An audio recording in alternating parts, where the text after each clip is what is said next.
Hello, welcome to another Paranormal Peep show with myself, Neil Geddes-Ward, and fellow presenter Andy Chaplin. Hi Andy, how are you? Hi folks, yeah, pretty good. How are you, Neil? I'm alright. I'm actually here today in the Orkney Islands, which is the north of Scotland, for those who don't know. I'm actually visiting my son and daughter for the Easter break, so that's really nice to get away and see them. So I'm tucked away here in a very, very quiet corner of their house, and I'm chatting to you. So hopefully the signal's good for Skype, being this far away from usual. But obviously we seem to talk to fairly well with people in the US and everything, with very little issues. So fingers crossed, they got a good broadband connection here. It's a BT Infinity or something, whatever they call it. So it's not steam driven then up there. Not steam driven. No, actually they got quite a good broadband service up here because for communities on the edge, as they call it, on the edge of Britain, they seem to plough a lot more money into them. And I believe that the Shetland Islands and the Orkney Islands are the ones that get the most money given to them from the British government, rather than any other kind of UK town or county. So, that's strange because I'm right outside London and my internet connection is slow. Yeah. You see, because they think they're suffering up here, so they give them much more money. So yeah, is your cottage where you're staying haunted? Any kind of creaks and moans? No, that's an assumption. It's a cottage. It's not a cottage. It's actually it's a bungalow. Is it? Okay. Yeah.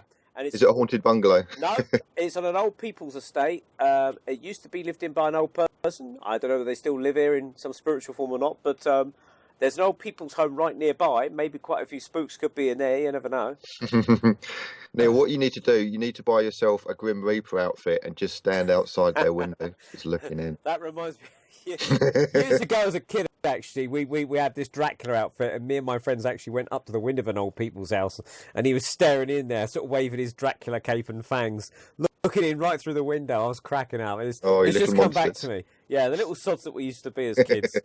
Anyway, talking of our obviously own paranormal experiences and joking, we have actually a guest of ours, Leigh Thatcher, who is a paranormal experiencer and researcher and also an author.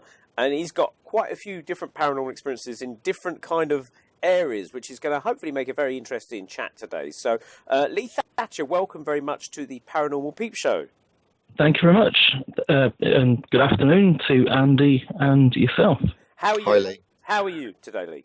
How am I? I'm doing all right. I'm doing okay. I've got a cup of coffee in front of me, so I'm good to go. Good stuff. Okay, so Leigh, you've obviously been down to our paranormal High Wycombe moot in Buckinghamshire a few times, and you've actually given a presentation there, a couple of presentations there, and you also do presentations around the Birmingham area where you live. How did you kind of get involved in the paranormal field? Right. Well, I'd like to go back to when I was born. However, a lot of my sort of information, if you like, I think has pointed me in the direction that my experiences started before I was born, but with my family, if you like. So a lot of the things that have happened to me almost have run in the family, and to some degree still do. So my sort of first, actually, let me go back to what you said before about being a paranormal experiencer. It's more UFO and stroke paranormal experiencer, if you like.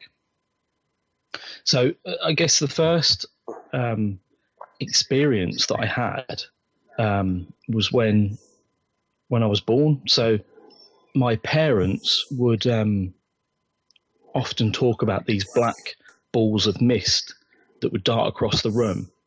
I was actually born in Addington and moved up here to Birmingham in 1990, but 1975 I was born, so that gives you an idea of how old I am.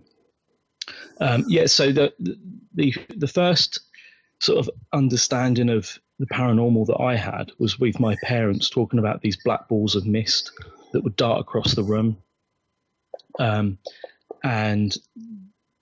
objects that would go missing, and I had a cutlery set, a christening set, that would frequently go missing and would turn up on top of the cutlery set in the drawer weeks later. Nobody knew where it had gone. Nobody knew how it got back to where it was put in the first place. And So recently, I was speaking to my mum about different things that used to go on when I was a kid, and she recounted some other stories that I didn't actually know about, that were of almost like paranormal poltergeist, activity in the house. And it wasn't a particularly old house. I think it was. Addington was built, I think, after the Second World War, to accommodate Croydon's overspill of people, something like that. So it's not a particularly old place. So, like I say, so she told me these stories recently, that of objects that would be thrown across the room during the night, bleach that would be thrown down the stairs, food that was strewn across the place, and they'd wake up in the morning, my mum and dad, and there'd be all this carnage everywhere, and they'd obviously have to clear it up. And my older brother and sister at the time were toddlers, and there was no way that they could have done this, and they got into trouble for it. However, so there was a lot of odd things that used to carry on there, and so I grew up in and around sort of Croydon. We moved quite a bit, and so by the time I was 7, I think, my parents split up, and we'd moved around, and nothing untoward had happened paranormal wise, but I always remembered these stories of what my parents had spoke about, these black balls of mist and whatnot. And my mum and dad, they split up in about 82, 83. And my mum then met up with this guy whose his son was best friends with my older brother. So at the time they were about 16, 17. So the father of the guy who my mum met, if that makes any sense, was in the military. He was he'd come out of the Marines. He was a dog handler in the army. He'd done army training, so he's very well into all that sort of thing. So he had quite a military sort of background. So this sort of brings us up to about 1985. So we'd lived with them. We moved in with this guy and his son. So, and my mum and the guy married. His name was Brian, by the way. So my mum and Brian married, and there, so we had me and my older brother and sister, and Brian's only son. So we're all living in the house together. And then one by one, my older brother moved out, my sister moved out, and it was just me and Brian's son, Darren. So Darren would have been about 18 by now. This is about 1985. And this brings us up to my first UFO encounter. So we were out cycling one afternoon. It was we were going past Ashburton Park. Ashburton Plainfield. And like I say, 1985, late afternoon. Now Darren was, like I say, his father Brian was in the military, so there was a lot of military talk in the house. There was a lot of understanding of military aircraft,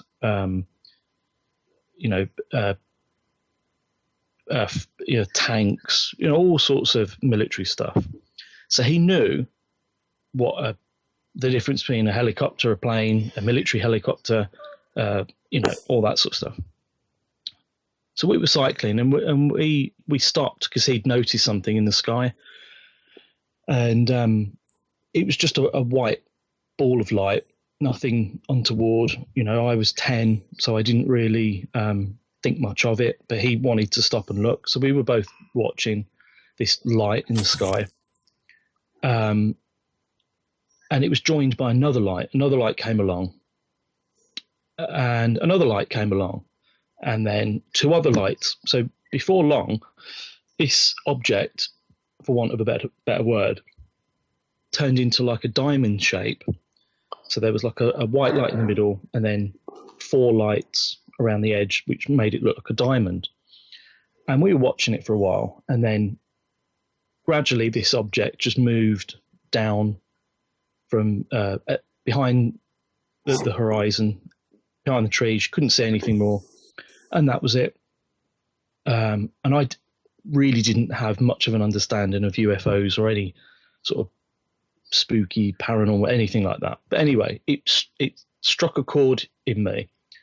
So we cycled home, told our parents. They weren't interested at all. You know, they sort of dismissed it. And that was it. So I'd had my first UFO encounter at the age of 10. It was a few weeks later after that, I began having quite extreme nightmares. And again, at the time, didn't put two and two together. But the nightmare was I'd be lying on a table in a bright white room, and I would be surrounded by what I called the little workers. And I knew they were talking, but I couldn't hear them talking, but I knew that they were communicating. And I'm sort of recounting this as I would a 10-year-old boy. I mean, nowadays you would say, you know, they were communicating telepathically, if you like, but they were communicating nonetheless. Do you yeah, think, go on. I was going to say the little people, the beings, or whatever you're saying. Do you think, in hindsight, they might have been connected, perhaps, with the sighting that you had on the bike with the objects? Well, at the time, I didn't put two and two together. But like I say, I'd be on the table, I'd have the little workers around me, and then a machine, which I called a conveyor belt of words. And what it was a machine that would come towards me with a line of they weren't words and they weren't numbers. I can only describe them as symbols. So the machine would come towards me, symbols on this machine, and then I'd wake up.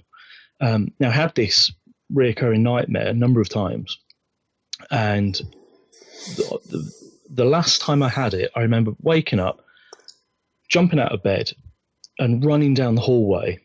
It was in the middle of the night. Run down the hallway, and I remember turning around, and in my head thinking, "I hope they don't come for me again." And that was that. Years later, I went to a UFO conference when I moved to Birmingham, and I saw Stanton T. Friedman, who else? Tony Dodd. And Tony Dodd was a UFO researcher at the time, and he started talking about different people's accounts that he'd worked with, and they were almost identical to mine. And that's the only time that I stopped and I thought, well, hold on, maybe there is a link between the sighting and this nightmare that I had. And so to answer your question, yes, I think there may have been some kind of link, if you like. That's interesting. Andy, do you want to come in here? Yeah, actually, I need to tell people about my first ever light anomaly, which was last week. It's interesting, and it's very similar to what Leigh is talking about, actually. Now, I've obviously been into the ghost and the UFO subject for quite a long time, but I've never claimed to have seen a UFO as such, and I don't really kind of like I don't think I've seen proper UFO light anomalies. Now I do a lot of night walking. I kind of, there's a nature reserve near me, and I've no qualms about going, 11 o'clock, 12 o'clock at night and wandering around. And I'm quite used to seeing planes, and I'm quite used to seeing things like the International Space Station going past and things burning up in the atmosphere. So I can pretty much identify those types of things. This one was a really weird one. So I was walking along and I looked up and I just saw like a white flash of light. And it wasn't kind of like a flash as in a strobe. It was kind of, it turned on and then turned off. And it was as if somebody was turning on and off a white LED torch. Now, this was way up in the atmosphere and high above all of the planes circling, because I do live near Stansted, and also quite nearby is Luton and Heathrow. So I'm well used to seeing planes, and the planes typically have white tips on the end of the wings, and kind of like red and green lights as well, and sometimes a white strobe and a red strobe. So I know what a plane looks like, and even in the distance you can identify a plane. This was not that. This white light kind of was pure white, and plain white lights tend to be kind of like a yellow dim type colour. So this was pure white. It turned on, turned off, and it was quite big as well. And I kind of averted my eyes because I wasn't expecting it, and I was thinking, that's really strange. I wonder what that was. And I looked up again in the same spot, and it did it again. It turned on, then turned off, and then I just carried on walking. I wasn't really scared, but a little bit kind of, I was thinking about what it could be logically. It couldn't have been anything burning up in the atmosphere, because that would have had a streak, and they tend to kind of like go dim and then really bright as it burns up, and then dim again, and then it kind of like, you have the little tail, like a comet tail. And this wasn't that. What I saw was completely static. It just kind of like turned on, turned off, turned on, turned off. So out of interest, Leigh, when you saw your globes, how big would you kind of say they were, and did they turn on and off as well? What you saw? What I saw, they didn't turn off and on. They were, I mean, I'm thinking back to 85, so it's what 32 years ago. What I can remember is that they were, I think it was about a 45-degree angle in the sky. I think that might be right. Very high up, probably around about how low a plane would be, so just below the clouds. And then they assembled together as kind of one unit from different objects. Yeah. But as I say, at the time, it didn't phase us. We didn't think too much about it. But over the years, especially over the past 5 or 6 years, talking to other people and doing more and more research, I find that this kind of assembly of lights is actually quite, not necessarily common, but it's not unheard of. There's many people that have seen something similar, where they're lights joining together. I've seen examples of it on various YouTube videos. I mean, there's obviously a lot of fakery stuff out there, which we can talk about later on, CGI and whatnot. Oh, I'd love to. Yeah. But I've obviously heard of cases, written accounts in various books, and you obviously mentioned that you went to the UFO conference with Stanton Friedman and Tony Dodd. Todd? Is that Tony Dodd? Tony Dodd. He was a former policeman, if I recollect, or. I think so. Yeah. This was about 94, I think 95, that sort of time. And so, what accounts had he said that kind of rung a bell with you? Can you recall those? No, I can't remember much of that at all. It was no, I can't. I can't even think. I can't even pretend to remember. So, but it obviously struck a chord that you must have had something akin to what he was describing of other people then. Oh yeah. Well, at the end, he did actually say, because I think he did regression work as well, and he did at the end say, if there's anybody that wants to, get in touch and have some sessions, regression sessions and stuff like that. And at the time, I was a bit like, oh, do I? Don't I? And I left it, and I thought, no, it's not for me. I'm happy leaving it where it is. But at the time as well, I'd also bought a book by David M. Jacobs called Secret Life, which detailed a lot of He's, I think he's still alive, an American regression therapist for UFO abductions, and he, like I say, in his book, still Secret Life.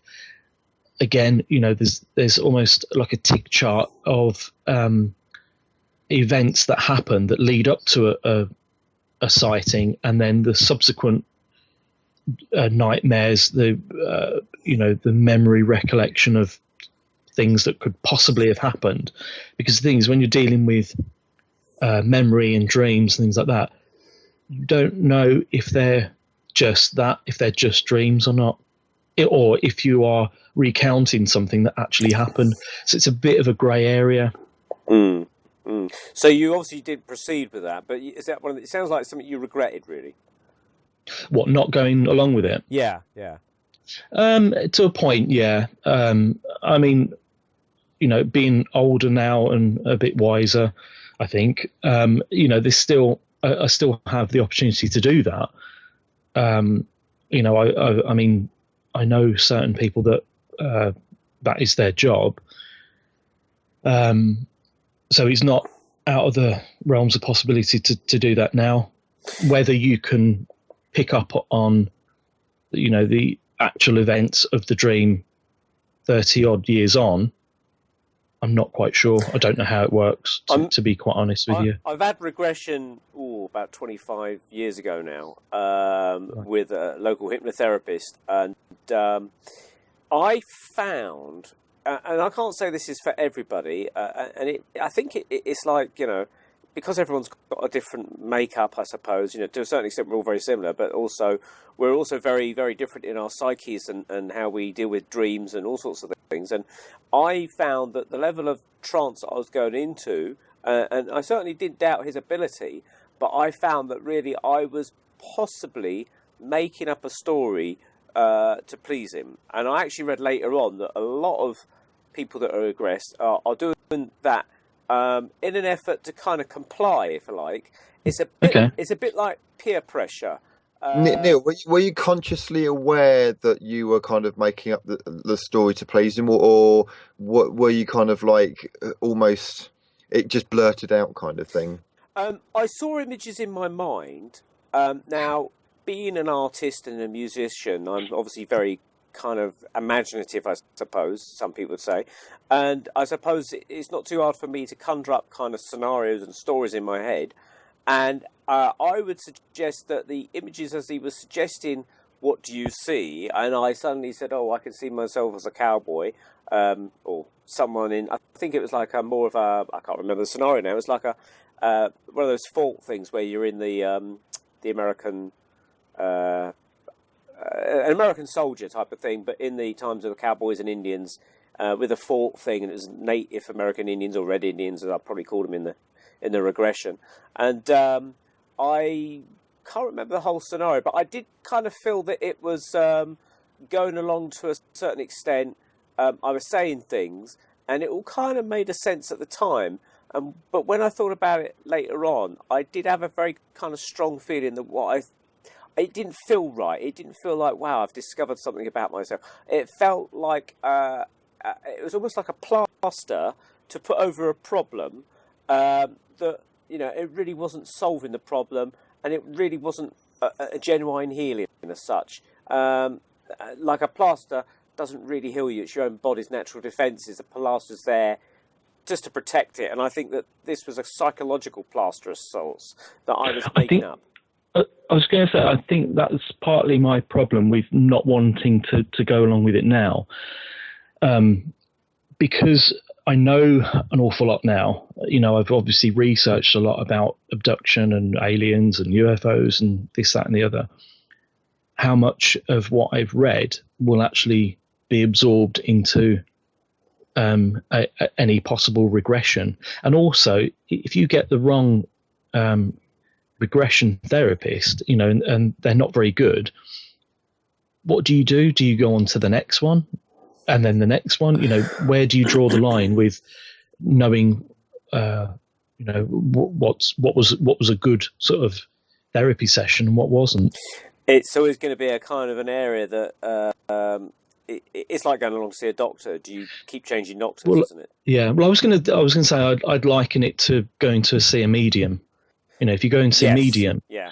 and you're left thinking, well, you know, that was right, and that was sort of right, and I know I'll go along to another one, and then somebody will recommend somebody to, and then you go along to.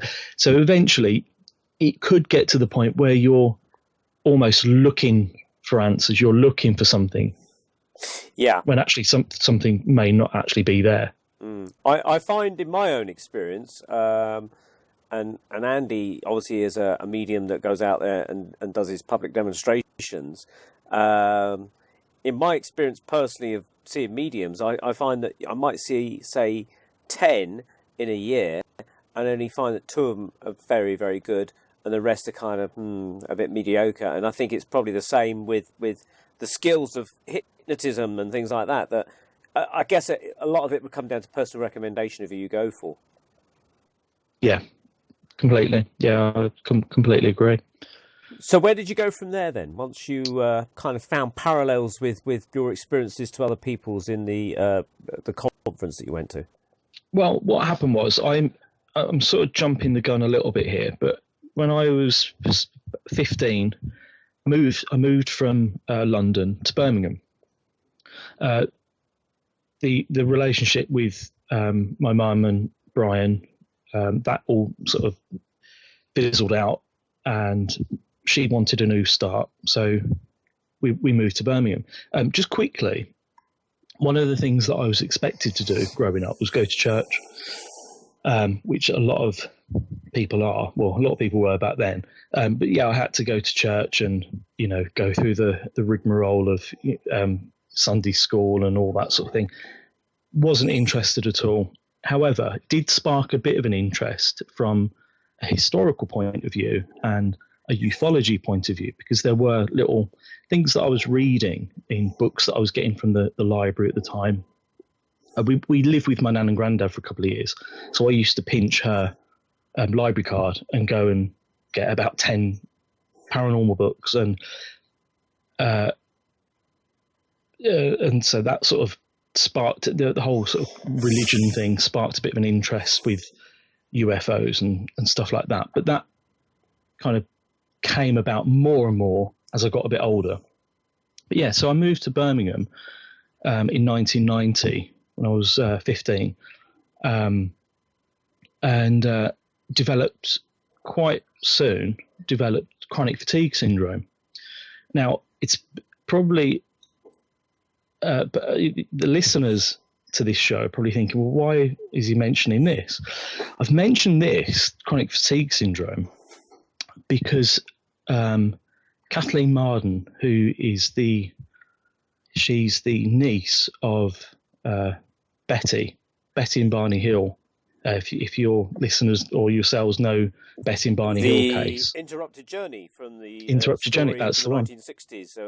Black one. husband, white lady, who were abducted by Greys, I believe. It was kind of come down from Canada into North America on an overnight trip, and they got back a lot later than they expected to be. Hence the Interrupted Journey. Yeah, that's the one. Well, the niece at the time, Kathleen.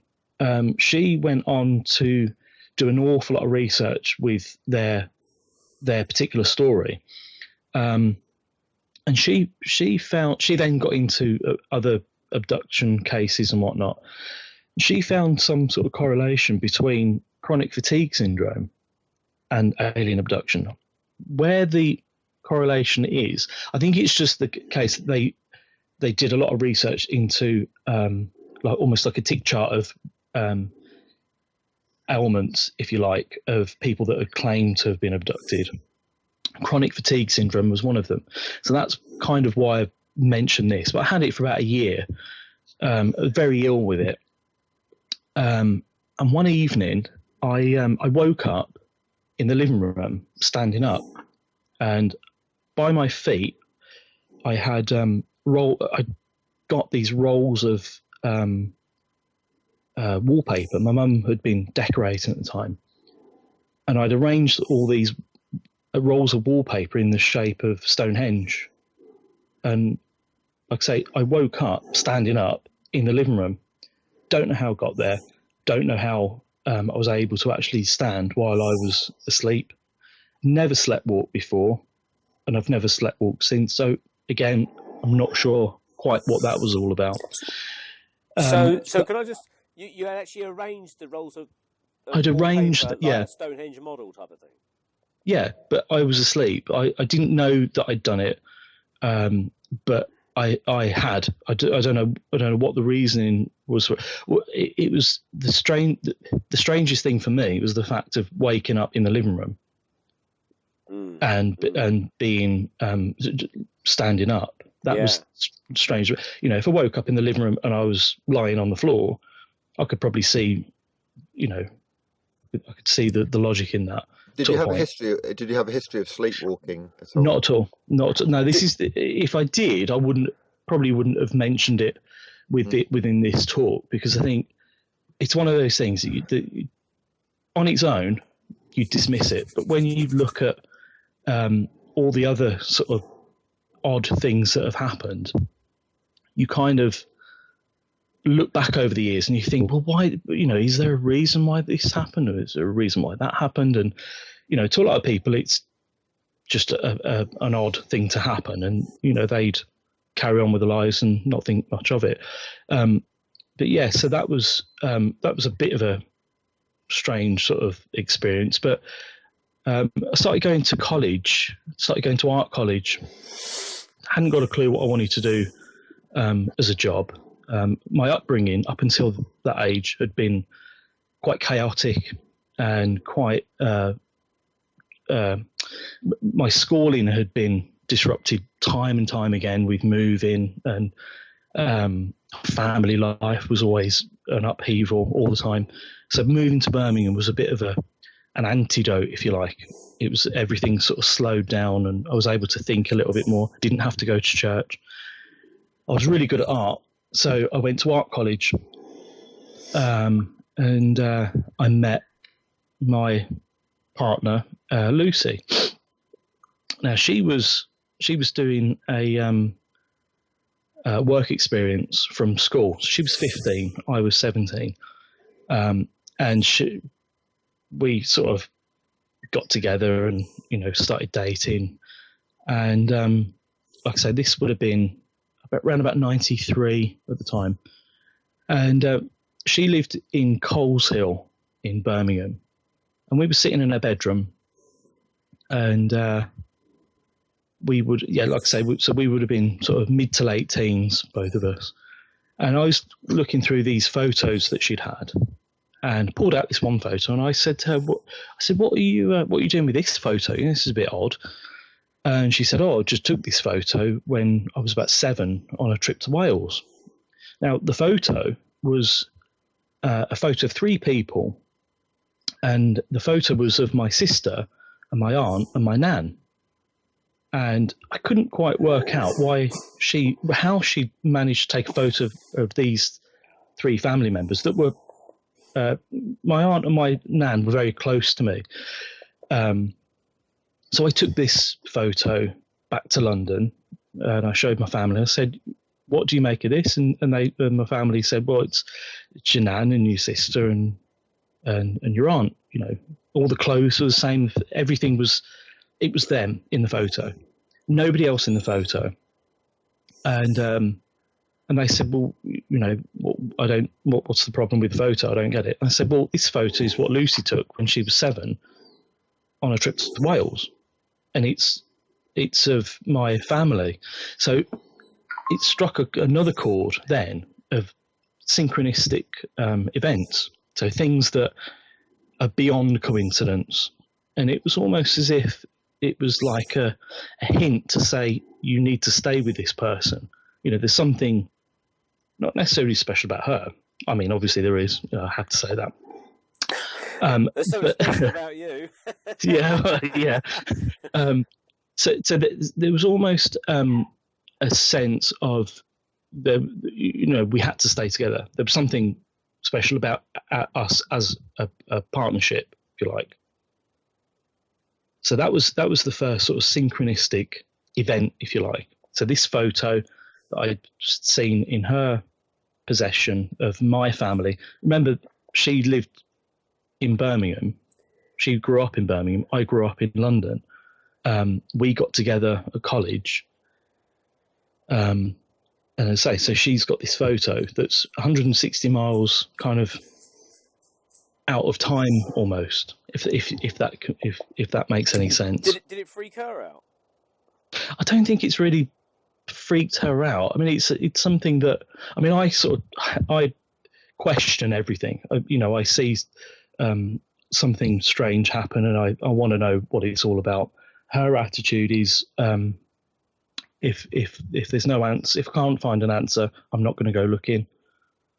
And that sort of attitude will crop up later on in this talk with a really bizarre UFO account. But yeah, so we're very different, really different. She won't question much. She'll accept things for what they are, whereas I will question everything. That's interesting. Anyway, carry on. It's very interesting. So do you think, just briefly, would you go along the lines, because some people believe that the Greys or the ETs or whatever kind of orchestrate things in people's lives deliberately? Do you think that that's going on in the background? Yes. Yeah, completely. Yeah. And have you come to a conclusion about what the reason would be? Like, are they? Is it just a game to them? Is it playing out a game, or is there something more to it that's deeper? Well, I think when I got to sort of late or mid-teens, so 14, 15, like I say, moving to Birmingham, I always had a sense that I was being missed elsewhere, that I should have been elsewhere, that I should be with another family somewhere else. Like an alternative reality type of life. Not necessarily an alternative reality, but almost like it was a feeling of being stranded here. And I had this feeling for years and years and years, and it was only when we started getting the internet and things like that, and getting in touch with different people that had similar experiences, and it's almost like the same thing being said by other people, that feeling of being stranded, that feeling of being, or also had a feeling of having some kind of mission to accomplish, which is very common as well. Yeah. You talk to any experiencer, they will tell you the same thing, that they feel deep within themselves that they have a mission to play out, which I'll get into a bit later, but I'll leave that there for now. Okay, very interesting. So this picture, she wasn't too phased about it. She wasn't going to ask questions, but it started to kind of stir curiosities within you then. It may, yeah. I mean, the question that I always asked was, is there, like what Andy said about something in the background orchestrating people almost like on a chessboard, moving people around, and causing, I mean, the amount of odd situations that I've been in since being a child, if you write it all down and show somebody, that they don't believe it. It's just bizarre life story, if you like. But yeah, a lot of years I felt that there's something with me, kind of, I'm almost nudging me in one direction, and then something else nudging me in a completely opposite direction, almost like there's a game. We're almost like pawns in a game, and either side are trying to win you over, if you like, or stop you doing certain things to further your either research or further your understanding for whatever reason. I don't know. But it's definitely a feeling that is shared by a lot of either experiences, abductees, whatever you want to call them. So after this picture, you're taking it down to London to your other family, and they kind of verified your own sort of curiosity on that, or findings. What happened next? Nothing actually happened with the photo, but I think for me it was almost like a confirmation that this is the person that you need to stay with, and that was it. It was almost a confirmation for me, really, more than anything. It was beyond a coincidence, and like I said, the family members that I showed, when I explained to them what the photo was and where it had come from, they said, it's giving me shivers. Everybody that I've shown and I've told them about this photo, they've all said the same thing. It's a bit freaky. It's a bit strange. I wonder what the odds are on a statistical basis for that. It does remind me of a story that I was told many, many years ago by a friend that had watched one of these sort of weekday phone-in programs on the TV, the Richard and Judy type of thing, where they were actually talking about coincidences. And I may have actually told you this before, Lee, I'm not sure. But this couple had phoned in because they had a weird coincidence where they were on holiday somewhere and they had the wife was somehow involved in a car accident, which resulted in her having to go into hospital for about a week to have various treatments and things. And so the husband would come in and visit her every day, but after about a few days they'd get really, really bored of just sitting in hospital. So they said, is there any games or puzzles that we can do to kind of alleviate our boredom? And the matron at the ward she was on said, yeah, there's this old jigsaw puzzle here you can use, but unfortunately the lid's gone missing some years back, so you're going to have to figure out all the pieces on your own back, sort of thing. So they spent a few days trying to assemble this jigsaw without the lid, and eventually it all came together, and they realised once they put the whole pieces of the jigsaw into place that it was actually a place they'd been to a few years previously on holiday, because they recognised the scene, the harbour or wherever it was, and then they looked closer and they actually saw themselves in the actual photo of the jigsaw. That's brilliant. Yeah, so it's a similar kind of thing, really. And it is similar, yeah. My friend remarked at the time, he said he wondered if symbolically, them putting the jigsaw pieces together was symbolically putting her back together after the accident, which I thought was an interesting idea. But yeah. Okay, yeah. Very, very interesting, these weird photos turn up in weird places. I've got a quick question, Lee. Just to be absolutely clear, the photo was taken when it was your girlfriend who was 7 years old. And was it kind of like the family your family members in the background, or were they deliberately coating? It was almost like a random okay, it was like a lawn in, if you imagine a stately home. Okay. So you've got like what do you call it, box hedges going along. And they'd literally walked into the shot as Lucy had taken the photo. Oh, I see. So the three of them were in the shot. But if you take the three of them out of the shot, it would have made a really, really crap photo. There was nothing. It was just a lawn. Yeah. There was nothing there. It was just a lawn with a box hedge, and that was it. But with the three of them in the photo, it kind of gave it some meaning, some relevance. So I don't think she was taking a photo of them as such, but they just happened to be in the photo. It's odd that she kept the photo all those years, because it was obviously people she didn't know. And as you say, it was a crap photo without the people. So it didn't sound like a remarkable photo at kind of just a glance, but it's really strange that she kind of kept it in her album or something. I guess, yeah. I mean, that is another thing to consider, I suppose. But say even down to the clothing, the cardigans, the hairstyle, everything. My aunt and my nan wore the same style of clothes. I mean, my nan now has died, but even up until the time she did die, she wore the same cardigan, the same dress, and my aunt, same hairstyle, same clothes, same shoes.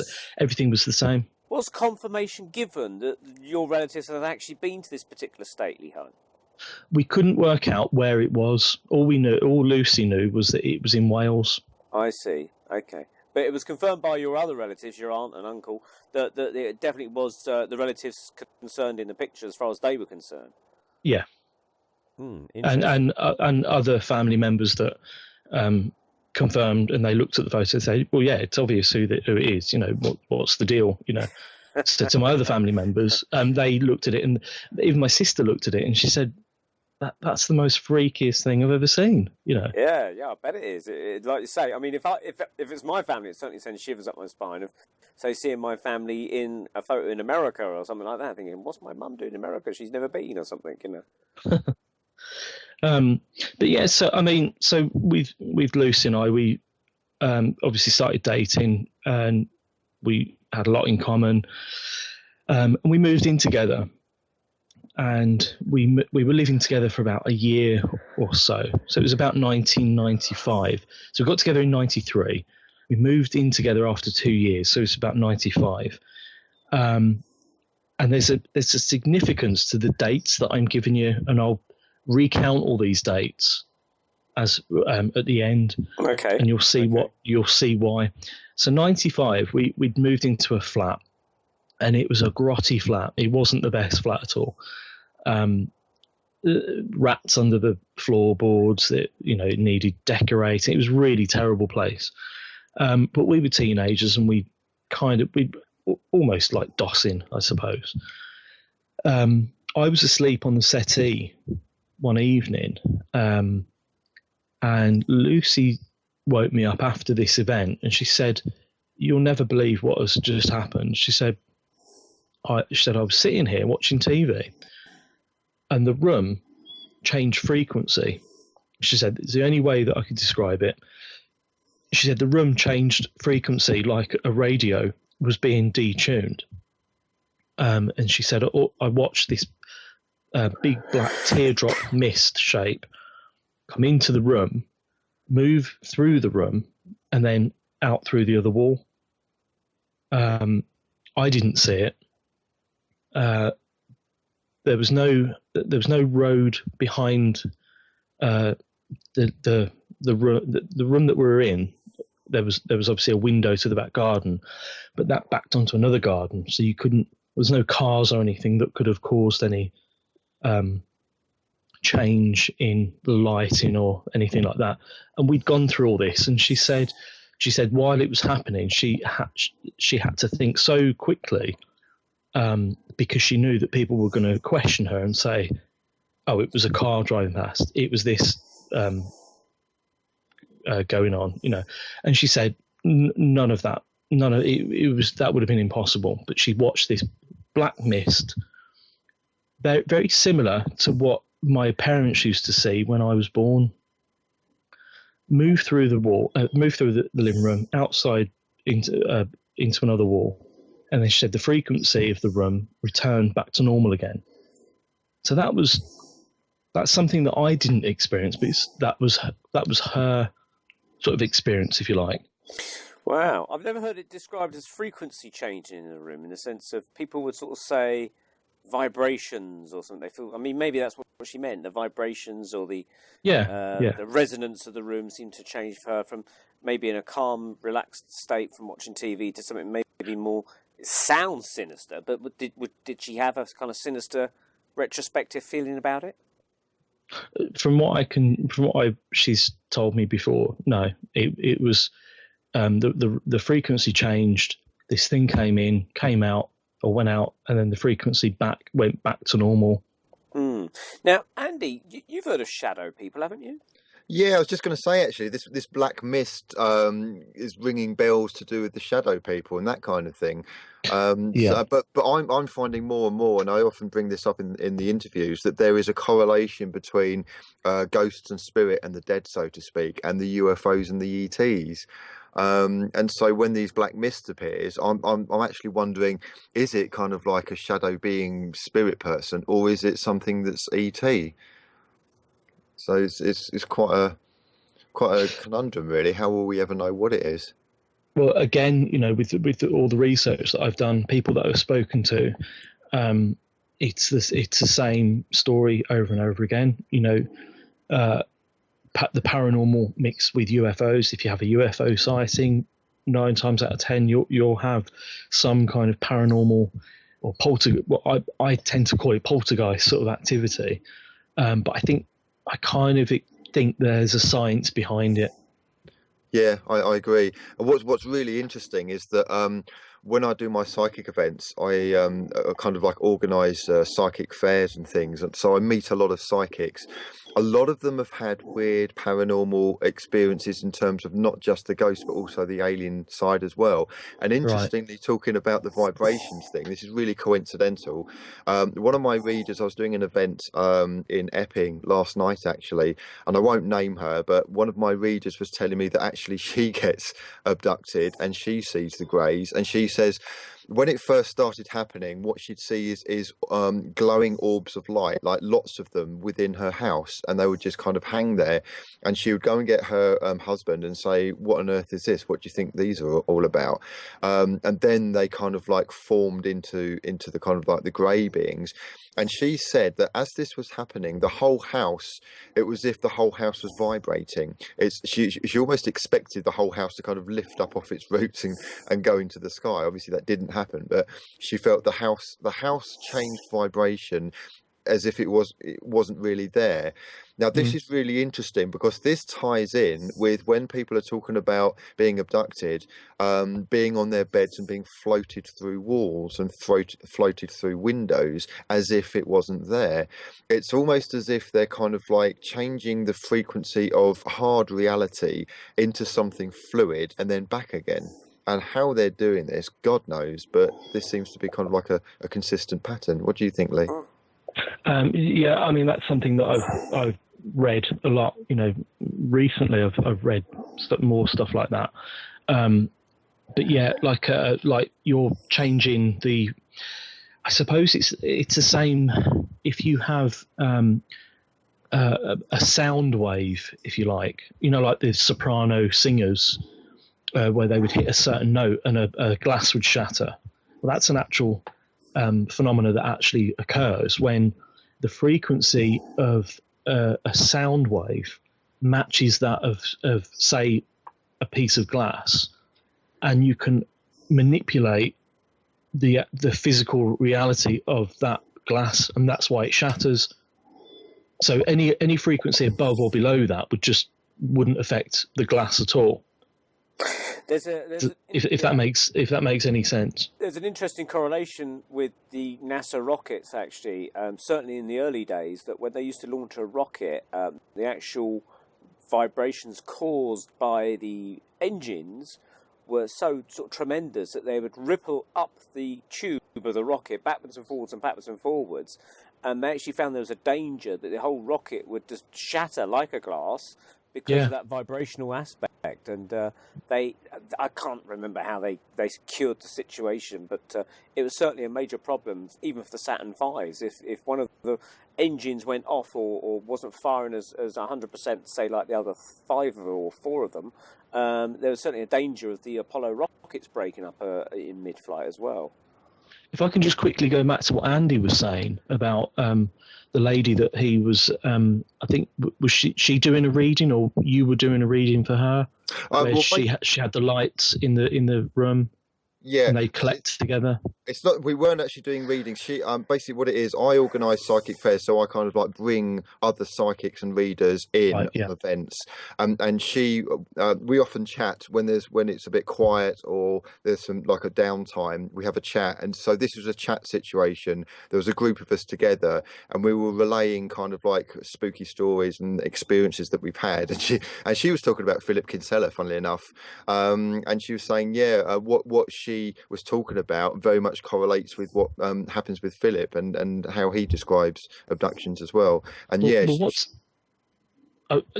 sorry for butting in. Yeah, just quickly, the reason why I was going back to that, throughout all my sort of experiences, I wondered if there was something that followed through families, things like that. So I said to my mum, I said, you know all about my experiences and whatnot. And she said, yeah. I said, well, have you had any strange things? I mean, I know that she's had a lot of paranormal, ghostly things happen. Things going missing when I was a kid, and odd things happening over the past 10 years or so.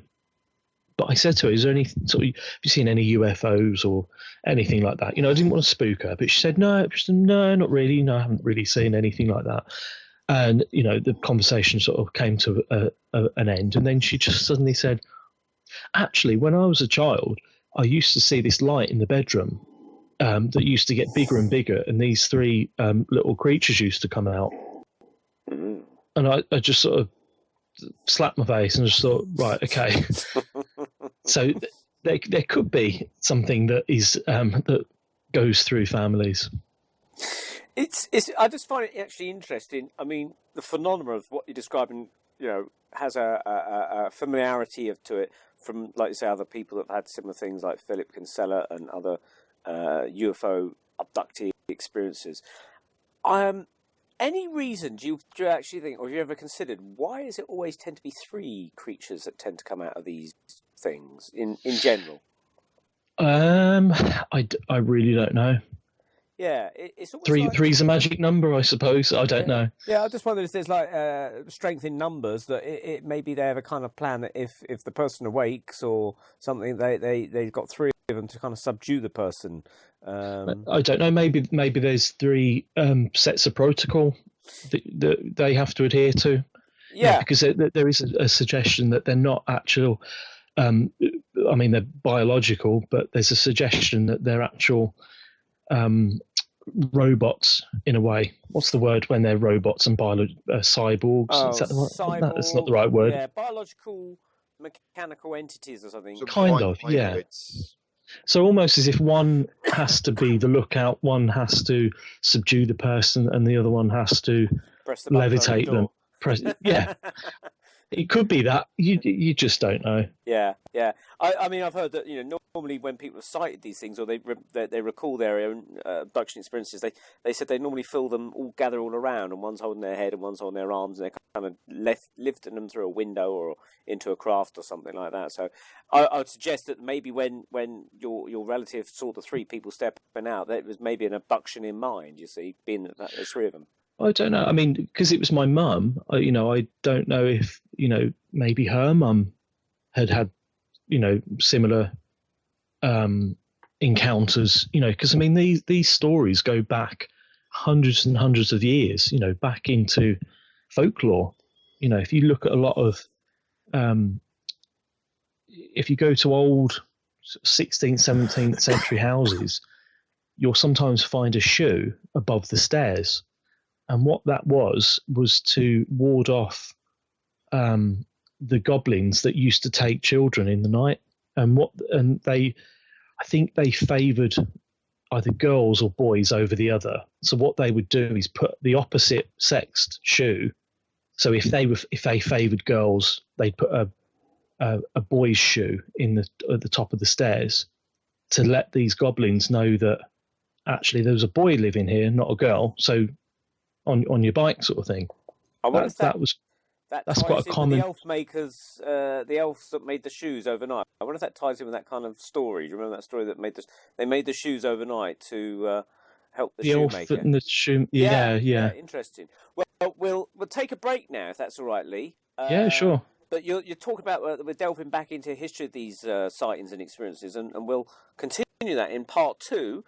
Well, I've got a lot of stuff to get through, I must say. Okay, so we'll carry on. We'll wade through it as much as we can then. Okay, brilliant. For the moment, we'll take a break, and we'll say thank you very much to Leigh Thatcher, and we'll be back with part 2 with Andy and myself in a minute.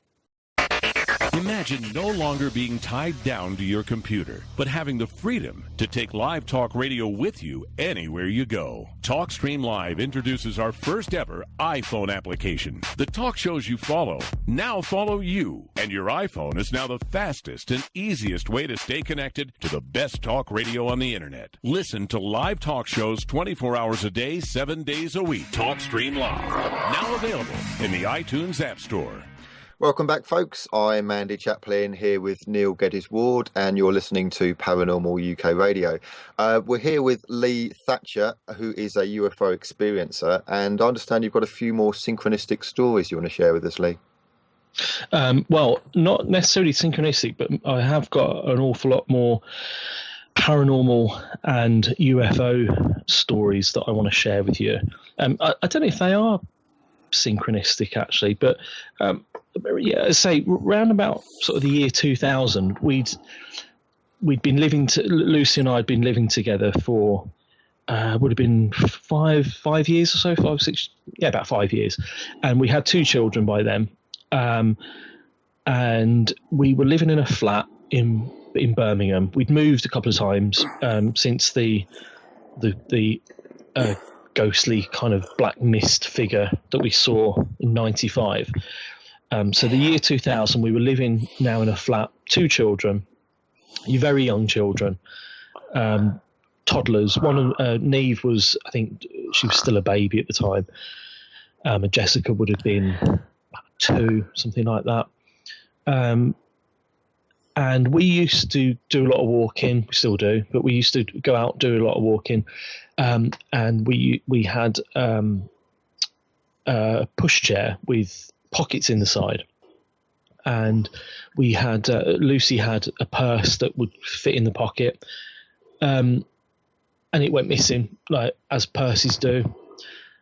We searched the flat. We were, frantic, trying to look for this purse with the money in. Went back to the pushchair where the pocket was, where it would normally sit. Wasn't in there. And like with anything that you mislay, you always keep going back to the same place. Kept on going back to this pushchair, and there it was. It was just slotted in, as if an unknown hand had just had a bit of a game and slotted this purse back in the pocket. And we thought, okay, game's over. Let's go and do a bit of shopping. Around about the same time, I'd gone camping with a few friends, and we going back to we went to Wales, Cadaridris, which is a mountain I think it's the second largest mountain in Wales. Anyway, we've gone camping there, me and a few mates, and during the night I had this extremely vivid dream. Again, we can't sort of pin everything on dreams. But anyway, I had this dream where I was stood outside the tent watching this UFO depart, and I was watching it, and I had the feeling that I had to watch it. It wasn't a choice. They made me watch it, and I got back into the tent and went back to sleep. Now that was the dream. Now when I came home, again, this is around the same sort of time that we had objects missing again, and they turn up in odd places. I told Lucy about this dream that I had, UFO, Wales, and we didn't think much of it. Anyway, I was on the phone one evening, again, around about the same time, and I spoke to a friend of mine. I said, I had this weird dream, when I went to Wales, it's sort of bugging me a bit. And I said, it's about, I saw this UFO, and I carried on talking, and I kept saying, hello, you there? And the phone had been cut off. The phone had gone completely dead. And so we tried using the phone again. The phone was completely dead. Nothing. It wasn't that his phone had been, the friend that I was talking to, it wasn't like his phone had been cut off and, we could hang up and then phone back again. The phone was completely dead. So straight after saying the word UFO. And I thought, okay, maybe this is a bit of a coincidence. Anyway, later that night, Lucy was on the phone. The phone had come back on. Lucy was on the phone, and she was talking to one of her friends, and she happened to mention the fact that that I was on the phone earlier, mentioned the word UFO, and the phone had cut off. Well, as soon as she mentioned the word UFO, the phone cut off. And it was a situation that we sort of brought everything together. Things go missing. You dream about UFOs, and then, like I say, the phone cut off, completely dead. So we thought, hold on, I'd read a lot about government intervention and, where UFOs are concerned. And we thought, oh, maybe we're under surveillance or something, something quite sort of cool like that, like MI5 or something. But anyway, nothing else happened. We went about our business and we carried on. And then a few years later, we moved again, moved to Masonette, and then we moved from there to the house that we're living in at the moment. And it's the house that we're living in at the moment where all sorts of bizarre things started to occur. So we're now up to 2005. Now, if you notice, all the dates that I've given you, they're 5 years apart. So all the things that have happened, they seem to happen every 5 years. You'll have like a collection of events within weeks of each other, and then nothing. And it's almost, I mean, I've only sort of worked this out over the past year or so, that this is actually a case that every 5 years, as I was documenting everything, that this was an actual thing where there's, what's the word? I can't think of the word. Literally where every 5 years something else happens. So we're back up to 2005, where we moved into the house we're in at the moment. And so our eldest, Jessica, she would have been, I think she was about 6 at the time. And we were stood at the back door looking out one of our cats was scrabbling up against the window to try and get in. And she found this quite amusing, Jessica did. So I was stood with her, and I looked down, and I had the distinct feeling that somebody had gripped my wrist. And I thought, that's a bit odd. That is somebody's hand around my wrist. So I looked down, nothing there. So I thought nothing else of it. Anyway, we stopped watching the cat, who was, she I think we let her in, or we'd finished doing what we were doing. Minutes later, Jessica turned around to me and she said, what was that? And I said, what was what?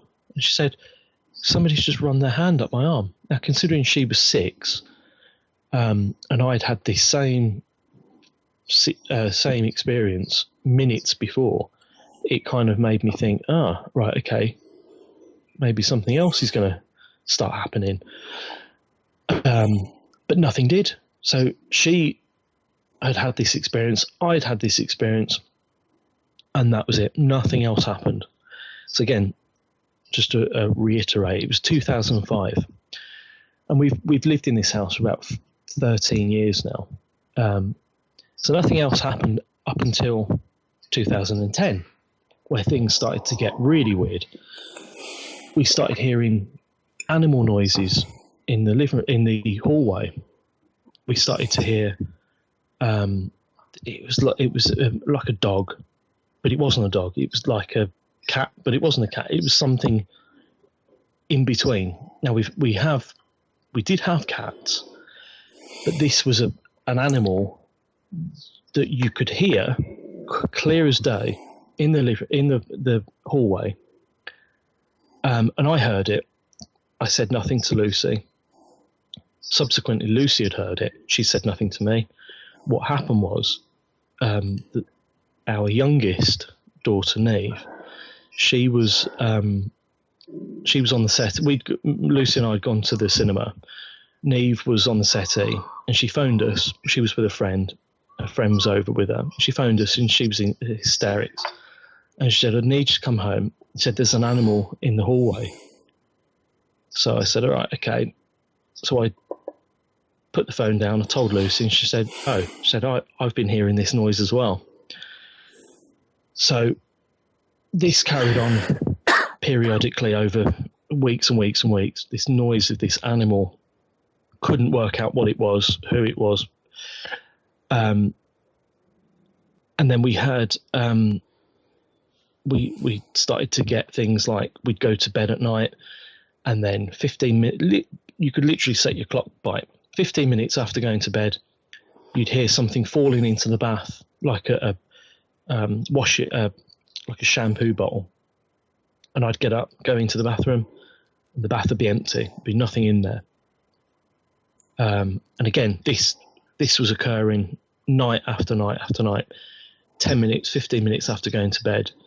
We weren't even asleep, but you could hear this thing falling into the bath. Nothing in there. And then this is when things got even weirder. Where one evening, well, it was during the night, I'd woken up, I couldn't sleep, and I noticed what was. It can only be described as a jellyfish in the bedroom. And it was literally floating as if it was in water across the room and then across the bed and then up the wall. And then I looked and I thought, oh, that was interesting. And then turned over and went back to bed. And this happened again a week or so later. I woke up in the middle of the night, saw this jellyfish floating along in the bedroom.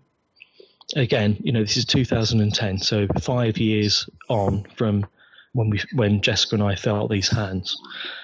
So that was that. And I explained to Lucy what I saw, and couldn't work out what it was. And in the summer, we were on the back of our house. We've got a big field, so we were playing badminton, and we noticed it was late. It was late in the afternoon, and we noticed there was a grid in the sky. Now, this isn't like the Matrix. It was like somebody had got a piece of lined paper and just let it rest in the sky above us. Giant line paper. You could see these lines really faintly, but we both saw them.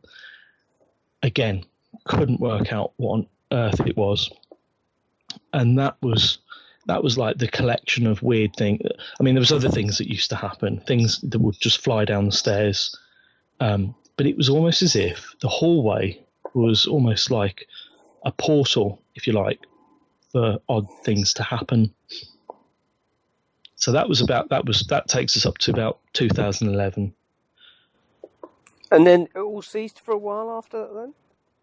Well, yeah, all those things happened. Like I say, 2010, 2011, this grid in the sky, that was the last sort of weird thing that happened around about then. And then it all died down again.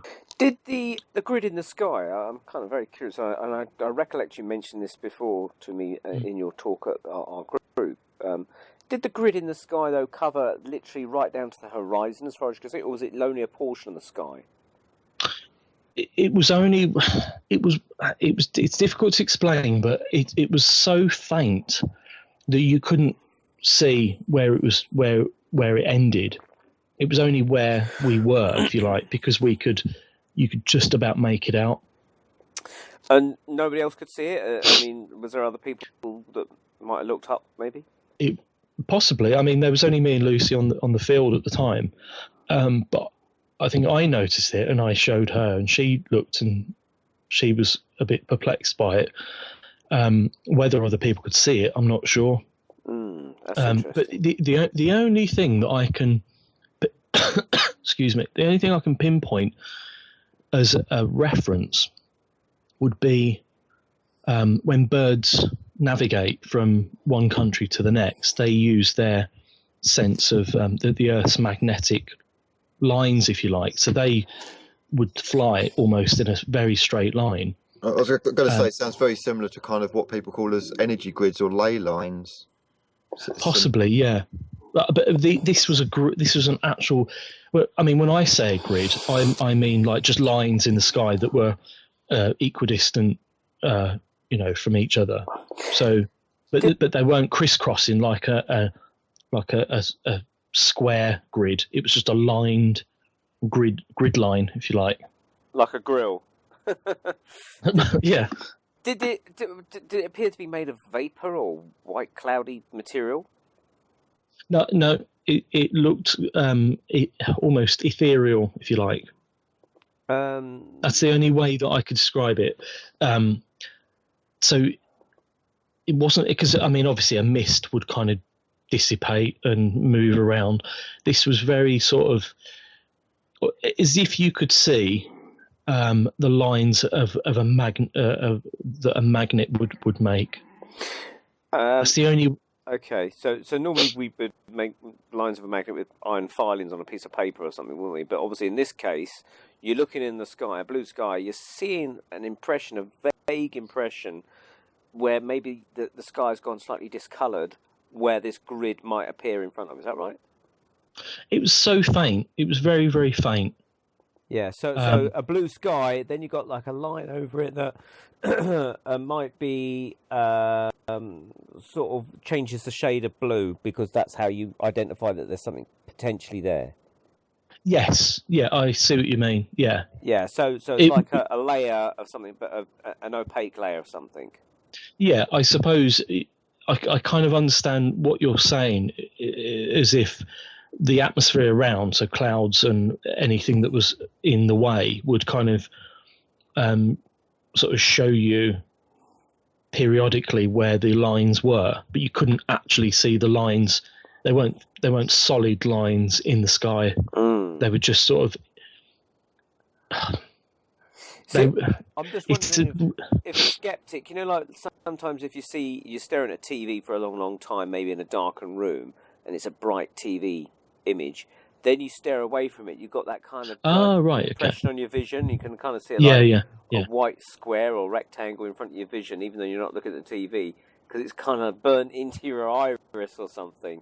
I'm wondering if skeptics might say, "Oh, that's what you've been staring at a fence, and then you looked up, and that impression of the fence has kind of reproduced itself." I mean, we were playing badminton, so we did have badminton rackets. However, a badminton racket for the skeptics is like a network, a crisscross of lines. It's not just one set of lines. It's like an actual grid. And there was definitely no chalk dust in the sky. Could have been the clouds, but you cannot be serious. I had to do that. Yes. So that was a very, I thought I'd put that in there because, like I say, your listeners may have had the same sort of experience, seen the same sort of thing, and there may be somebody that can link something together. And I'm linking something together now, and I'm actually wondering if it was an early kind of version of what people are reporting now of these streams. What do they call it? These where they've got planes releasing chemtrails. The chemtrails. Yeah. It's funny you should say that, because I'm just about to talk about chemtrails. Oh, well, we'll lead into it. that leads nicely on. I mean, this we're up to 2012 now, and it was a sunny day. It was in the I think it was about July time, and it was recorded on the internet. I recorded this incident, and there's a few other people that recorded it or documented it. Sorry. What happened was, it was a bright blue sky, July, I think, and I noticed I'd gone to we live in a place called Kings Norton, and I had walked to Kings Norton Green, which is about, I think it's about a mile and a half away. And on my way back, I noticed a fleet of planes of high up, and there was about 6 of these planes, very, very close to each other, and they were circling the whole of South Birmingham. And you could see, whether you believe in chemtrails or not, this is what they were. They were laying down, these planes were laying down streams of chemtrails that were in a circle. The whole of South Birmingham had a circle of chemtrails.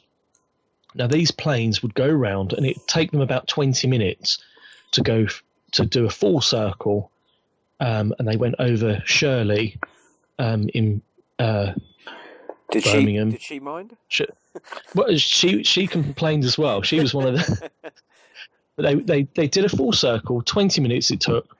And I was watching, and I thought, I've seen chemtrails before, but this was really, really out of the ordinary. And I started to see orbs just appear in the trails. And what would happen was these orbs would appear, they'd move along, and then they'd blink out. And then 2 minutes later, another one would. This is above the house. I'm not sure how high up, because I'm not au fait with aviation and planes and how high up they are. But let's say they were very high up. So these orbs would appear in the chemtrails, and they'd move along and they'd blink out. And I called Lucy and I said, look, come and have a look at this. And she confirmed it. She said, that they look pretty cool, a bit weird, but very cool. So I went online and I documented it, and it turned out that there were people in different areas of Birmingham that were people that are similar to us, who are interested in this sort of thing, who actually bothered to look up. They'd noticed these chemtrails, and there was orbs here, there, and everywhere. And it kind of reminded me of the Foo Fighters, not the band, of these, I think it was Second World War, something like that. And they'd appear. There'd be these big balls of light in the sky that would intercept other aircraft during the war. And it was the same sort of thing. Big balls of light appear and disappear. And so it was about the time that we were going to car boot sales and things like that. So I thought, so we'd gone to a car boot sale, and I thought, right, okay, we're having all these weird things happening. I've seen my second UFO. I'll buy a pair of binoculars. So I bought a pair of binoculars, and I put them on the shelf by the back door, just in case anything else happened. Anybody else would have bought a camera, but not me. I bought a pair of binoculars, and left it at that, and carried on with my business. Now, my business is actually a garden. I'm a gardener, so I spend an awful lot of time outdoors in all sorts of weather. And it was, it was 2012, about a month or so later from this incident with the chemtrails and the orbs. I was in Edgbaston, and I was in somebody's garden. I wasn't in anybody's garden. It was a customer's garden. And I used to listen to an awful lot of podcasts because I could. I'd get them off the internet and put them on the iPod and listen to interviews just like this one. All sorts of different people, all sorts of strange and wonderful stories. And one of the stories was of a woman who claimed that she could call these orbs out the sky. So I thought, okay, right, I'll give this a go. This sounds like something I could do. So the customer that I was working for, she was a golfer. So she'd gone out for the day playing golf. So I was left alone. So I thought, right, I used to do a bit of meditating. I'll give it a go. So I sat in the garden behind these conifers in this big sort of clearing. Like I say, it would have been about 2:00 in the afternoon. Bright blue sky, ordinary sort of afternoon. And I went into a very, very light sort of trance, if you like, meditating. And I started to call out, and I started to say, well, if there's any UFOs about, come and say hello, pay me a visit. And I did this for about 5 minutes, 10 minutes. And I could hear helicopters. And I thought, my first thought was, I ask for UFOs and I get helicopters. I thought, well, this isn't good, So I could hear more than, I thought it was a Chinook because you could hear more than one propeller. So I went onto the main lawn of this woman's garden, And I looked up, and just above the rooftops, not far away, not far at all, was this big black orb. And it, the first thing that I thought of was it's got to be a microlight. It's got to be some sort of manned. It's got to be some sort of manned machine. And I thought, well, no, it's moving too slow. It's round. It's dark. It looked like a Pokemon ball. It looked like a giant Pokemon ball. And the helicopters were escorting it. So I was just stood in awe watching this thing. And I thought, right, I've called this. This is what I've asked for. It's not just a helicopter. It's a big car-size orb moving across the rooftops with these 3 military helicopters circling it. And you could see the orb it looked as if it was trying to move nearer to me, but the helicopters were ushering it out of the way. And I watched this for about 5 minutes or so. And this whole sort of sequence of events just sort of went across the horizon and off into the distance, over the rest of the rooftops, out of sight, couldn't see anything. So I was dumbfounded. So I thought, right, okay, I'll phone Lucy. I'll tell her. And I phoned her and I said, "You're never going to guess what I've just seen." And she said, before you go any further, she said, "Who's on the phone with you?" And I said, "What do you mean?" And she said, I can hear somebody else on the phone. I said, "No, it's just me." And she said, "No, that I can hear somebody else on the phone line." Now, what I didn't mention was when I first saw these orbs in the chemtrails, when I started talking on the internet about them, we started getting a lot of military helicopters coming over the house, and then anywhere I'd go, I'd have a military helicopter flying over. It didn't matter where I was. Literally every day, every couple of days, anywhere in South Birmingham, you can guarantee there'd be a helicopter. And the one afternoon, I thought the car was falling to bits, and it was actually a Chinook that had decided to fly so low over the car that the car was you could feel the whole car shaking. So I'd done this orb calling, if you like, and that was the result. Whoa, that's pretty Interesting. heavy stuff. Interesting. You have experienced that, don't you, Andy, of military helicopters trailing people? 100%. Now you're skeptical, Neil. You're skeptical because I've told you about the helicopter things and a mutual person that we both know as well having the helicopters, and and actually Irene's quite skeptical as well. Another host on another show. I know Irene. Yeah, the helicopters do exist. It does happen. Now, the main period in my life when I was getting a ton of helicopters and jets, funnily enough, military jets flying over, is when I was at my most kind of like meditative. Now, I should get back into meditation, which is a bit naughty. I've kind of like let it lapse, unfortunately. But a few years ago, I was very into meditation, very into going to circles, very into psychic development. It was at that period that I was seeing sort of the classic orbs, the little kind of like small beads of light.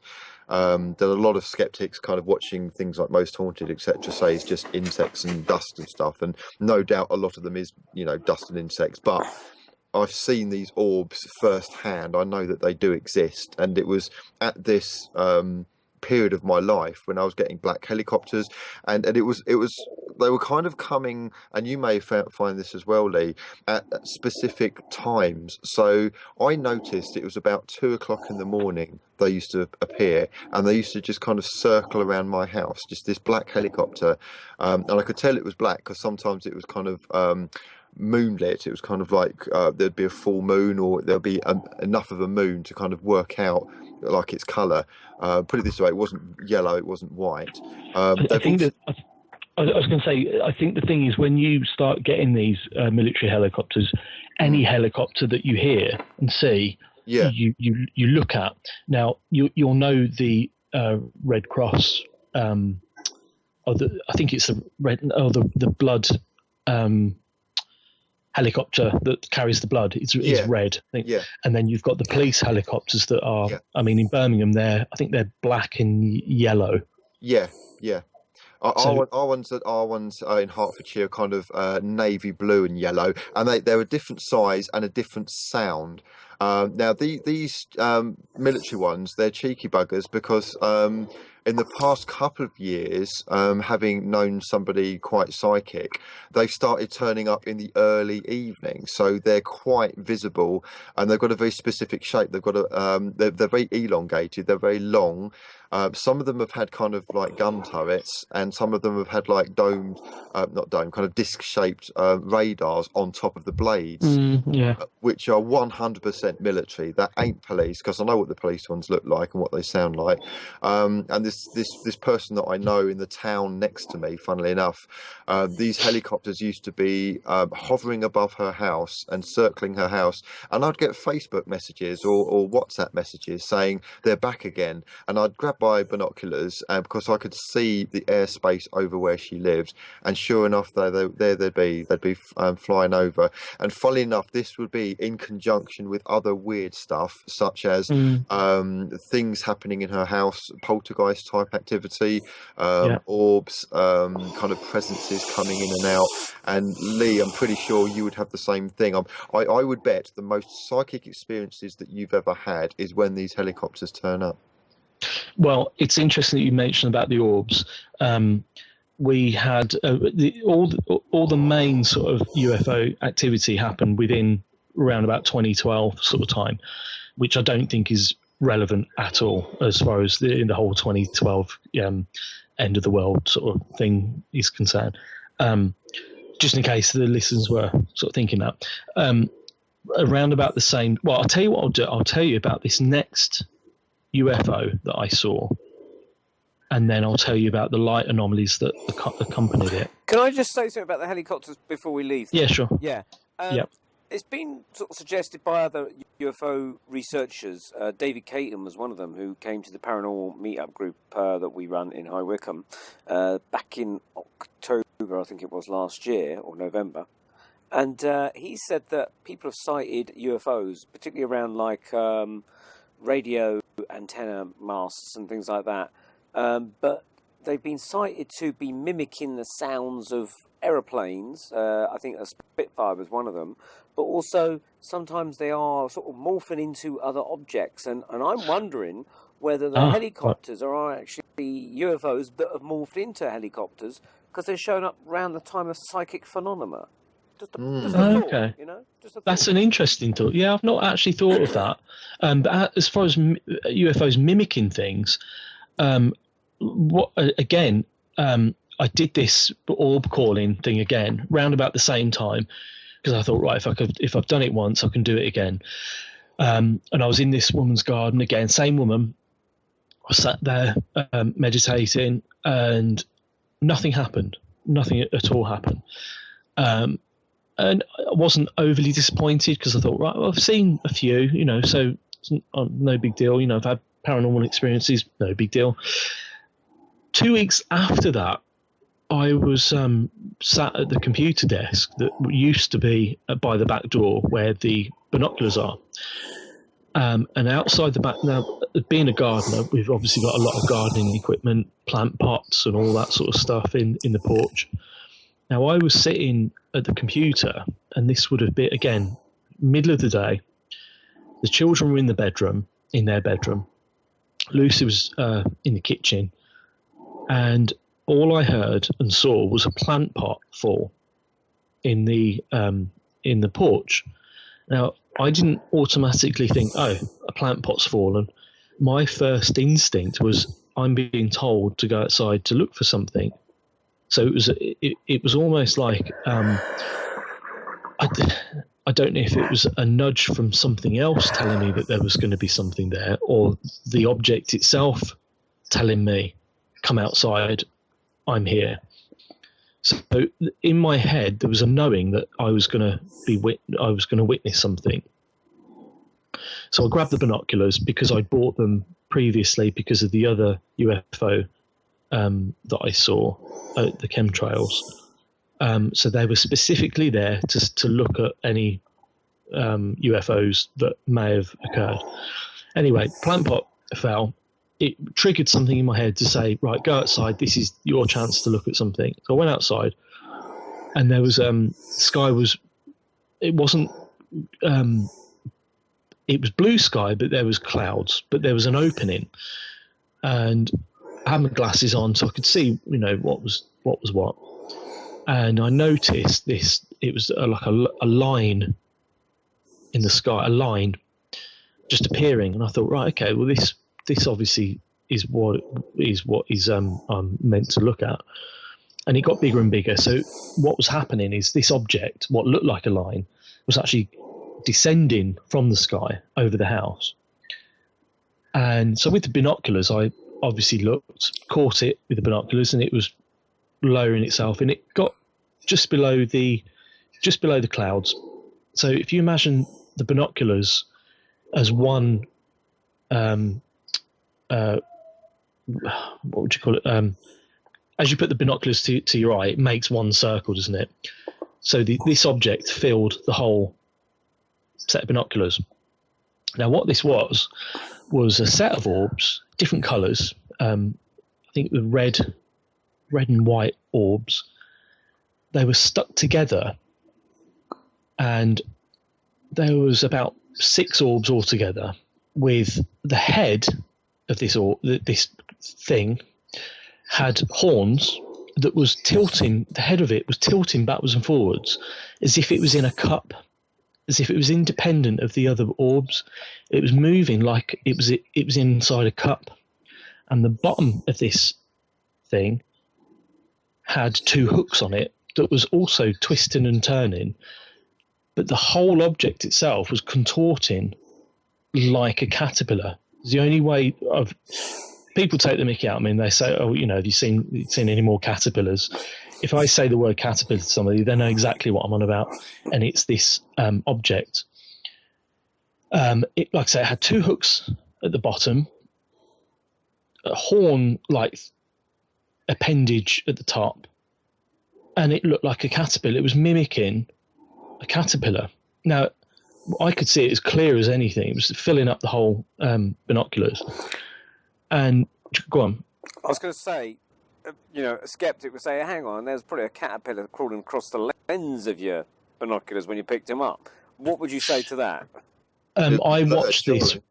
Well, I watched this without the binoculars, with just my glasses. Cool. And I could see it coming out of the sky, descending.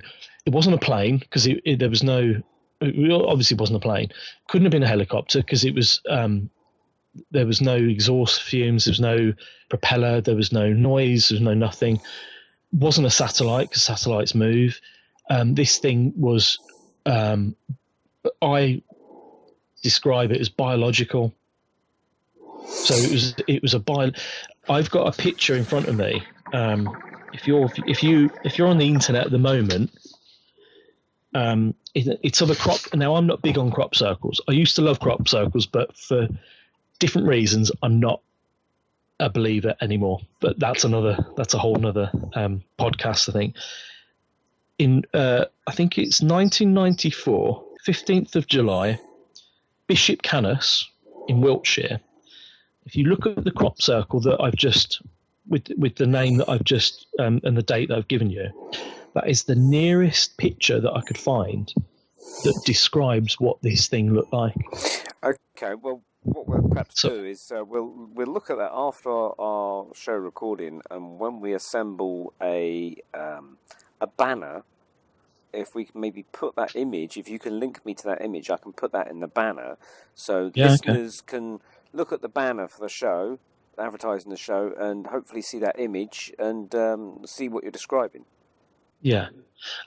Like I say, it would have been the size of, way bigger than a house, as big as possibly I would have thought around about size of an oak tree, maybe, big oak tree.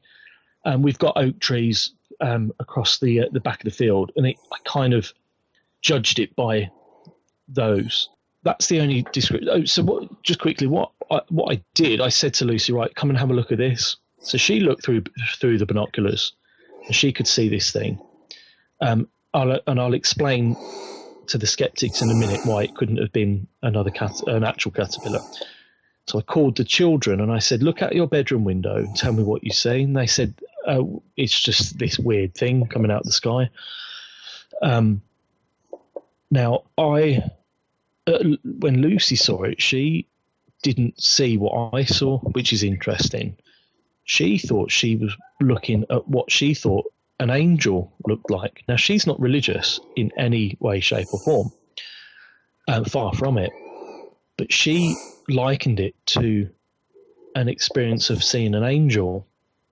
But when I describe what I saw as a caterpillar, she says, well, that's not quite what I saw. So it's interesting that we obviously have perceived the same thing, but in a completely different way.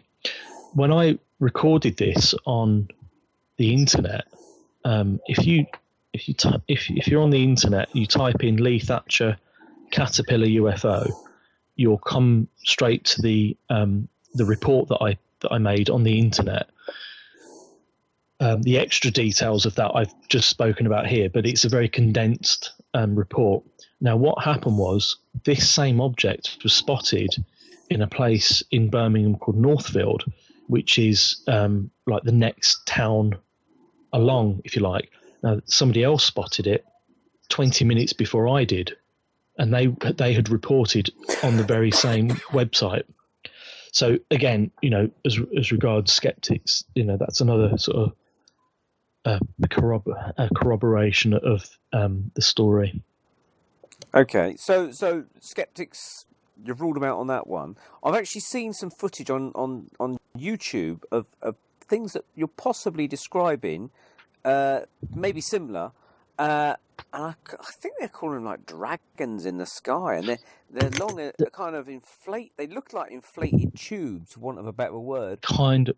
There's a guy in England, and I came across his website a number of years ago, and I cannot for the life of me remember who he is. But when I saw his footage, and it was old footage, it was from like the 90s. He was an oldish sort of guy, but he went on record to say he'd been filming them because they're exactly the same. And I was quite excited because somebody else had seen the same thing.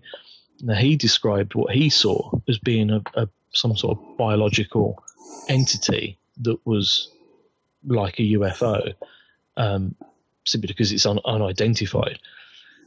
But he got to a point where he couldn't take not knowing what they were anymore. So he decided to come away from it. He closed his website down and said, don't want anybody contacting me anymore. It's too much for me. But he was getting them all the time. I'll try and find, do a bit of research again and find out who this guy was. There is websites, once they've gone offline, there is a website that actually seems to somehow link you to old versions of the website or recordings of the website. I'll try and find out what that is so that we might be able to track a few of these websites down that appear to have gone offline. There's like an archived version of it through this kind of website portal, back in time or something. It's like that. I can't remember what it's called now. Well, now, like I say, we're talking 2012. So I've explained all these UFO encounters, and I started, whether or not it's a thing, I don't know, but I started seeing the numbers 111 a lot, which is quite a common thing again for people that are in the spiritual sort of world, people that are interested in that sort of thing. Everywhere I went, the numbers 111 would come up, and Lucy was the same. She said, "Keep seeing these numbers 111," and I had to use my birth certificate for something or other. And I looked at the address that I was born in, because I was born at home. I wasn't born in a hospital, and the house number was 111 that I was born in, which I found quite a nice little coincidence. A coincidence, not a synchronicity. But we started seeing these numbers, and we one evening, around about the same time as what we saw this caterpillar in the sky. One evening, we were sat watching the TV. Now, we've got a cabinet that had a fish tank on it with a mirror behind the fish, above the fish tank, and like a lamp next to the fish tank.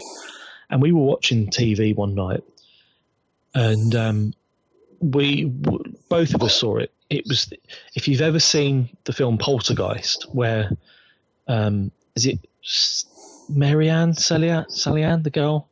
Oh, the young girl, yeah, the blonde I think it's Marianne. Step into the light, Caroline. Caroline, that's it. Caroline, that's it. To the light, Caroline. There's a bit in the film where she's watching static TV, and this stream of light comes out and touches her. Yeah. I don't know if are you familiar with that bit? That's where it makes contact with them, doesn't it? Yeah.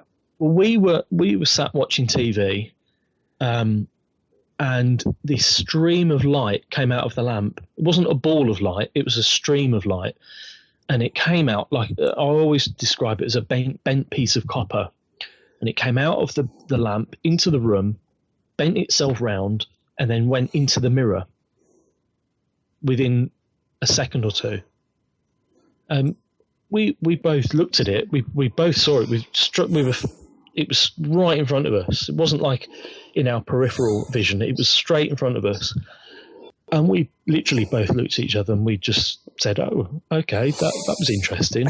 And we just carried on watching. We literally just carried on watching TV. Another normal night in your household. Another normal. But do you know what? What was frustrating is that I started, even with the caterpillar and the military connection and the stream of light, and I was researching all this stuff all the time. I was trying my hardest to work it out. Lucy wasn't interested at all. She was only interested from an observer's point of view. I've seen it, don't know what it is, don't need to know what it is. Maybe she was letting you do the hard work. I think that sounds pretty much her all over. But again, we're completely different people. I'll ask questions, dig deep, whereas she will take it for what it is and then carry on. That's why you're a gardener. So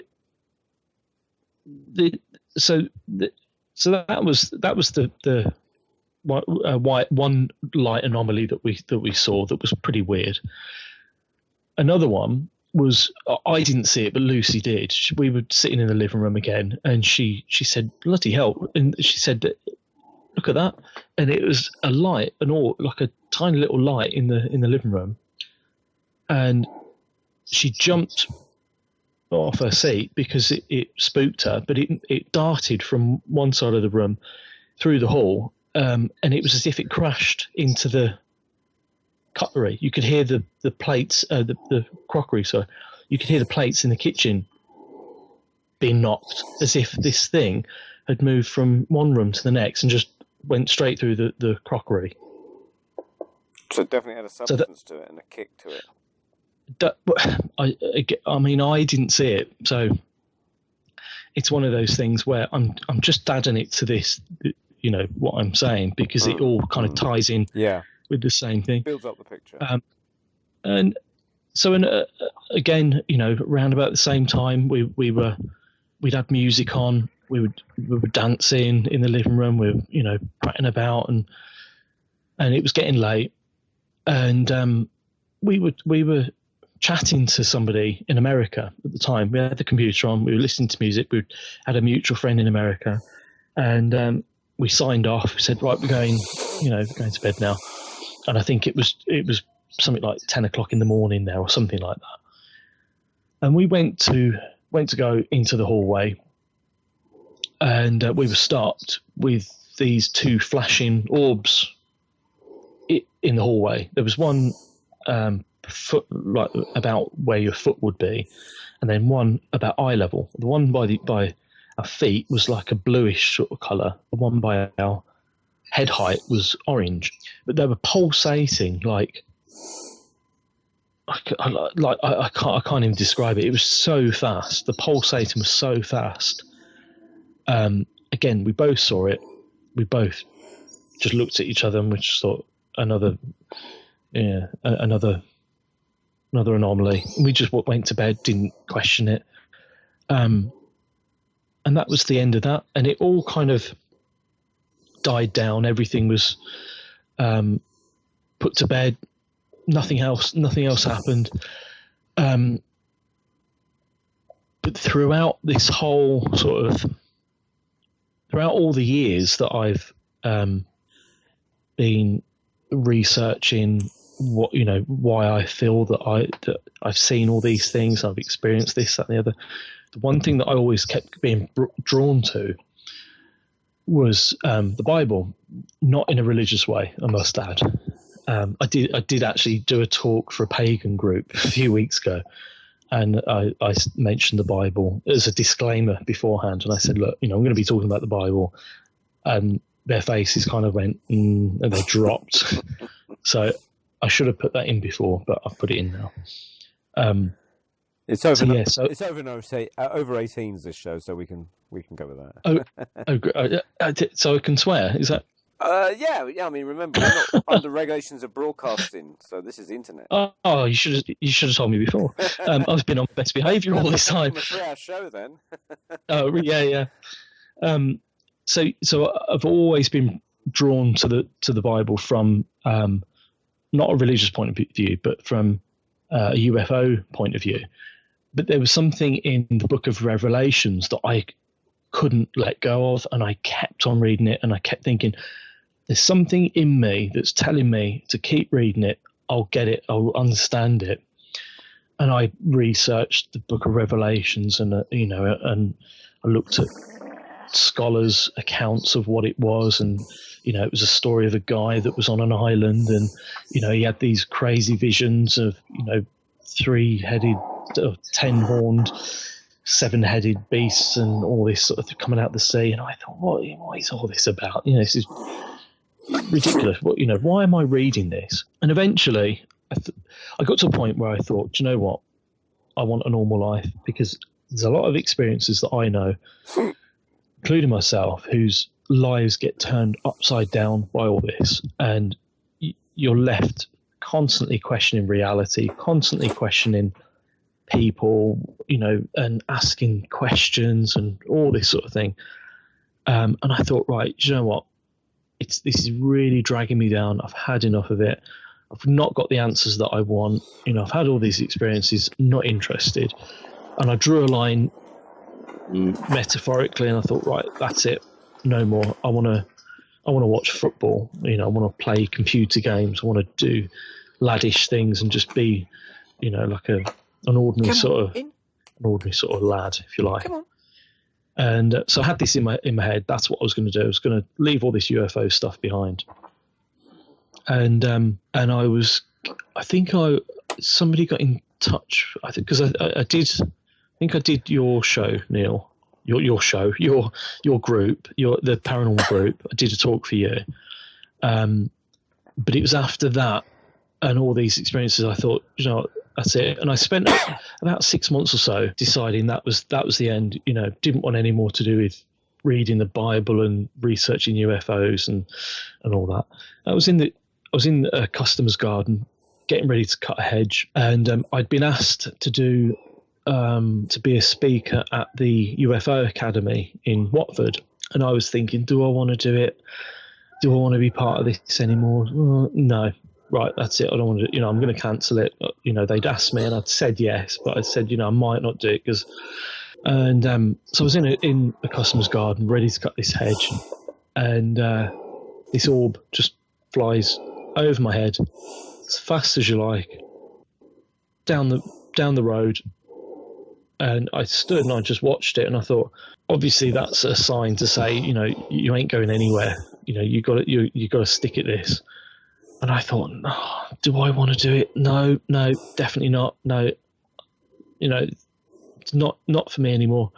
Anyway, Lucy she used to belong to a book club, and it was all sort of middle class sort of teachers and doctors and journalists and people like that. And all the books they read were very sort of ordinary, what I consider ordinary sort of books, ordinary literature and whatnot. And they'd gone through 20 or 30 books in the time that she'd been there, so a book a month. And I said to her, that's it, I've quit, I'm not interested anymore. I'm not going to do this Watford thing, even though I've seen this other UFO. And she picked me up from work the next day. And she said, you said you were going to quit. I said, yeah. She said, you might want to take a look at the book that I've just been given to read. And I said, well, why? And she said, it's called The Midwick Cuckoos. And I said, well, what's that? She said, it's a book about alien abduction. So I thought, right, okay, this is another little sort of push. No let up. So I thought, right, okay, right. So I started almost demanding to know the answer. I thought, right, okay, you're playing around with me. I want to know what's going on. I want to know the answers. And this mission that I felt that I had ever since being a kid kind of came to a head when I was reading Revelations again. I was constantly drawn to the book of Revelations, and it dawned on me that what I was reading was actually a UFO stroke alien abduction encounter, virtually word for word. And I thought, this can't be right. And I was started to cross. I know I said I wouldn't go into the Bible bit, but I thought I'd tease everyone. So I started researching more and more, and it was as if I was peeling layers of onions back. And it was like one after the other, like another reference, another link. All the things that I'd experienced, all the synchronicities that I'd experienced growing up. Lee, can I stop you there? I'll tell you why. Is that we're coming. It's gone. We're literally are at the end of our program, part 2 now. So. And on that bombshell. But you did cross an important part. You did mention the Bible, and we will have to get you back because I know that you've got a lot of information. You have written a book about UFOs and the Bible and experiences in that. It's been a fascinating 2 hours almost listening to your experiences, and I know that we haven't told the whole story. So would you come back? I've told most of it. So I've told most of it. So there's only little snippets left. But I was going to say, if any of your listeners want to get in touch and chat, Facebook is probably the best place to find me. And you have a website as well, don't you? I do have a website, but it's under construction at the moment. It's made and it's not live yet. So okay. But my name is spelled Leigh Thatcher. So if anyone wants to, Thatcher, but we'll have your name in the banner as well. So yeah. All right. Can I say thank you very, very much? Andy, any closing thoughts quickly? Lee, have you got any talks coming up or any other conferences you'll be at as well? The only I haven't got anything, but not that I can not that I can remember. But I will be doing an actual conference, sort of at home, if you like, where I'm going to record this whole Bible thing from start to finish, because it's about.